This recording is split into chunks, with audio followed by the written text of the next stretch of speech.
Hey, and welcome to Eat Out at Home, the podcast. This is the place for those who love cooking and creating connections through food.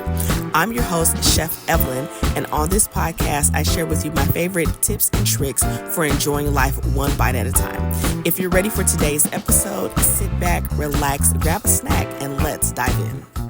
The easiest way to make cooking at home feel less like a chore if you're somebody who's already doing it, like you're cooking at home consistently, but you're white knuckling it, or the easiest way to cook at home more consistently if you're someone who wants to cook at home more often than you eat out, and that's something you've been struggling with. I'm just going to come out and tell you the thesis, the solution right from the beginning is that it needs to be easy, it needs to be efficient, and it needs to be enjoyable. And I want to talk about everybody's least favorite word, which is discipline, right? And how I do not think discipline is going to help you solve this problem. If you are cooking at home consistently right now and you feel like it's a chore, like you're doing it, but you are white knuckling it, more than likely you are relying on discipline. You're telling yourself cooking at home is less expensive. Cooking at home is healthier. I want to have meals for my family. I want to use what I have. I want to allocate my funds somewhere else. I want to control what goes into my food. Like you're using willpower and discipline to do it, but you are white knuckling it. It is not a fun experience. You are enduring it. You're not enjoying it. And if you're someone who is like, I'm cooking at home, but not regularly, and some weeks I'm eating out way more than I would like to, and I really want to cook at home more, and I'm very, very consistent, or I hardly cook at home at all, it's because you're probably relying on motivation, right? That you've probably tried discipline before and it broke you down and you were just like, you know what, I just can't do it. And so what I figured out, and this is not just for cooking at home, this is for multiple things in life, is that, listen, discipline is a very important skill set to have in our toolbox. But to me, it is something that I only want to grab if absolutely necessary. I rather lean into enjoyment or, if you want to keep with the D word, devotion. If I enjoy something, you don't have to force me to do it. I don't have to beg myself. I don't have to push myself. I don't have to drag myself. I don't have to pressure myself. I don't have to guilt myself. I want to do it because I enjoy it. And so when it comes to cooking at home, the three things that need to be in place is it needs to be easy. It's kind of like years ago, I read the book Atomic Habits, and he was referencing the fact that if you're trying to, cultivate a habit and it's like cumbersome to do, eventually, like you're going to give out. Okay. So if you're cooking at home and it is laborious every time, it is such a chore, eventually you're going to be like, the reward is not worth the effort. The return is just not there for you if it's challenging for you, or if it's difficult, or if it's hard or long or tedious, or it just gets on your nerves, right? And so it's a matter of figuring out, well, what are those things? And I walk through what are the biggest 8 obstacles to cooking at home consistently in the Eat Out at Home challenge. So if you haven't, signed up for that, you should do that. The link is in the show notes.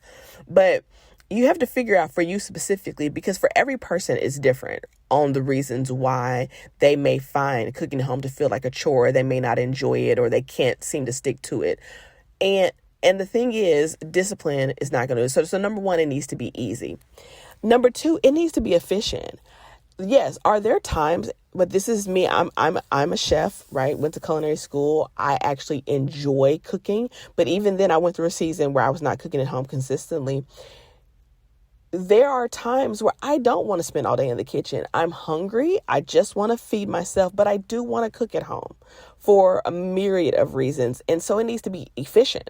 Sometimes I just want to get in to get out, but I still want the food to be good, because if it's not good, okay, I will default, for me, good outranks everything. I want to enjoy it. And so if there are things that make cooking at home challenging and not efficient, it's like, okay, how do we eliminate those things? I'll give you an example. One of the things that has come up over the years of me teaching cooking classes, people talking about having a small kitchen, Okay. And I'm like, I can see how having a small kitchen, I've lived in places with small kitchens before.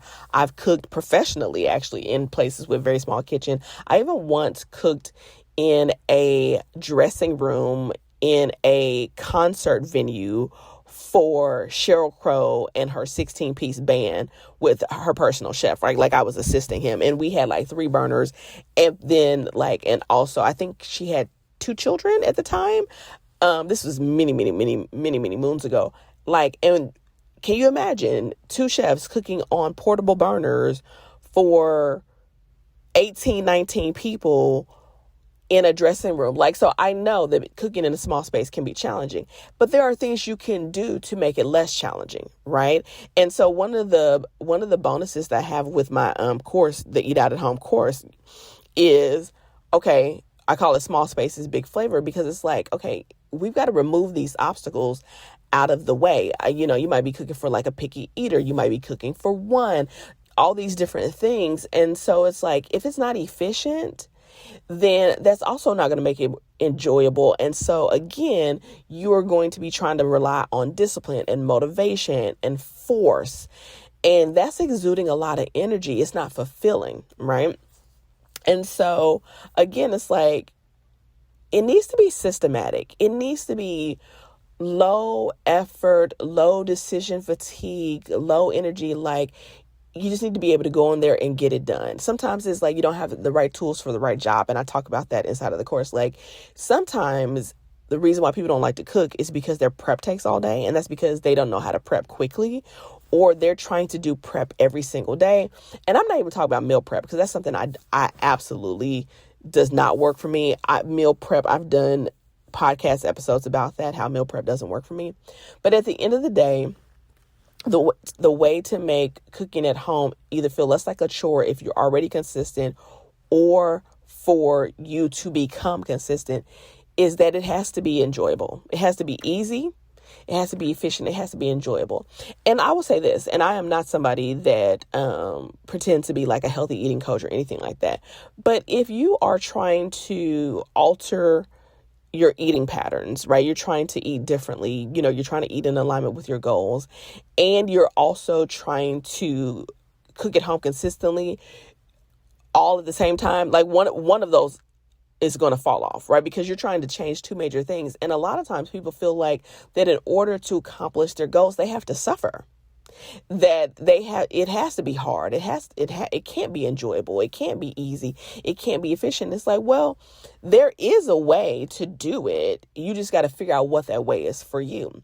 And I love to use the example like working out, right? So, I remember there were years where I was just like, I'm not a gym girly. Like, getting on the treadmill, like, stab me in the neck with a fork. Like, I don't want to do it. I'm walking nowhere. Yes, I have music on. I'm not with it. And then conversely, there are people who love that.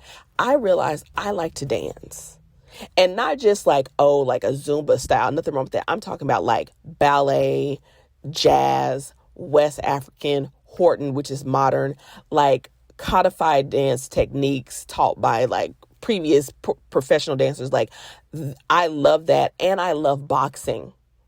Okay. And so I was like, oh, it's not that I don't like working out. I had to find a version of working out that I enjoyed, and it made it easier to be consistent.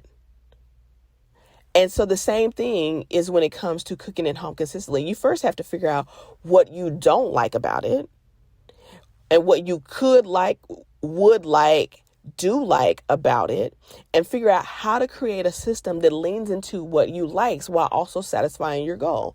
So between dancing and boxing, I was getting strength training, I was getting cardio, I was getting mobility, I was getting flexibility, I was getting balance, I was getting agility, all the things you need in a healthy movement habit. I was getting through vehicles that I enjoy. Some people are like, I don't want to dance. I want to play tennis. I don't want to play tennis. I want to swim. I don't want to swim. I want to go hike a nature preserve. All of that is fine. You have to find the version that you enjoy. And so the same thing is true when it comes to cooking at home consistently. You have to find a way to enjoy it for you, but you first have to figure out why you don't enjoy it, right? So like I said, figure out what are the obstacles that get in the way for you. After all these years of teaching cooking classes, I've kind of narrowed down to the 8 most common reasons why people don't find cooking at home consistently enjoyable, or they find it like very cumbersome. And so when you go through that, it'll help you figure out what your obstacles are. I call them the friction factors, if you will, that cause frustration. And once you figure out what your friction factors are, you can work around that. So that is it for today's episode. Like I said, figure out how to make cooking at home for you more, make it easier, make it more efficient, make it more enjoyable, and then the consistency will fall by default, and you won't have to worry about strict discipline. And I'll see you in the next episode. Thank you so much for listening. If you're ready to start cooking at home consistently, make sure you join the Eat Out at Home Challenge. Visit chefevelyn.com/challenge for all of the details. If you're curious about what I'm cooking in between episodes, make sure to give me a follow on YouTube, Instagram, TikTok, and Facebook for some delicious behind the scenes. And if you enjoyed this episode, please head on over to Apple Podcasts and Spotify to leave us a review. Remember, eating out at home allows you to cook better, eat healthier, save money, and create community. And most importantly, cooking at home is the ultimate form of self-care. I'll see you in the next episode.